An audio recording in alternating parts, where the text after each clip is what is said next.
اعوذ باللہ من الشیطان الرجیم بسم اللہ الرحمن الرحیم۔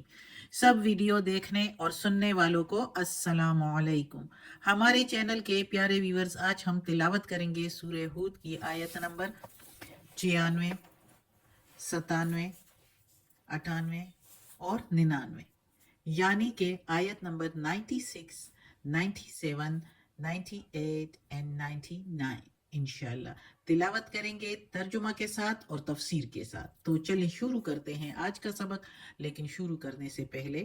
چینل کو سبسکرائب کریں، بیل نوٹیفیکیشن کو آن کریں تاکہ اگلی ویڈیو آپ کو آسانی سے ملتی رہے، اور ہو سکے تو شیئر بھی کریں تاکہ زیادہ سے زیادہ لوگ دیکھیں، آپ کو بھی زیادہ ثواب ملے اور مجھے بھی۔ تو چلیں اب شروع کرتے ہیں آج کا سبق۔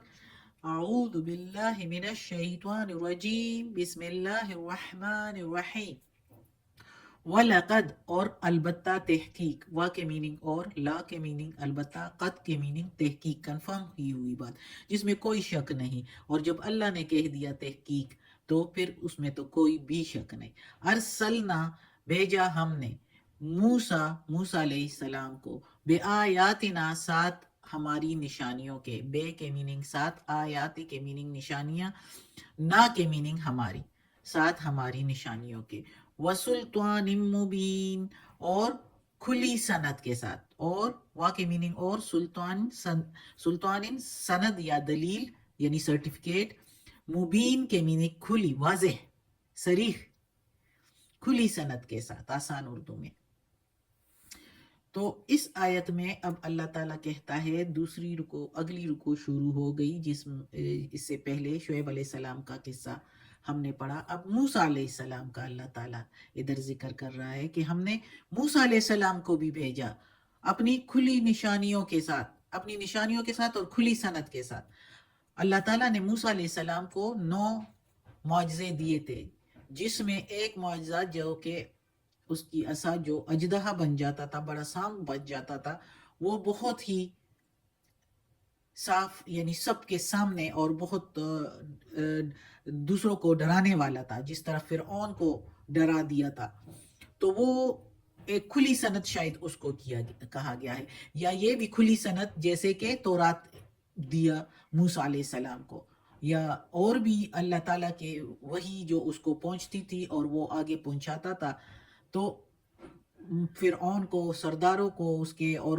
باقی عوام کو بھی۔ تو یہ بھی کھلی سند موسیٰ، ایک پیغمبر کی، موسیٰ علیہ السلام، جس کو اللہ تعالیٰ نے ادھر کہا ہے کہ اپنی نشانیوں کے بھی اور ساتھ کھلی سند کے اللہ تعالیٰ نے کہا ہے۔ تو موسیٰ علیہ السلام کو اللہ تعالیٰ نے کافی معجزے اور کافی علم دیا تھا،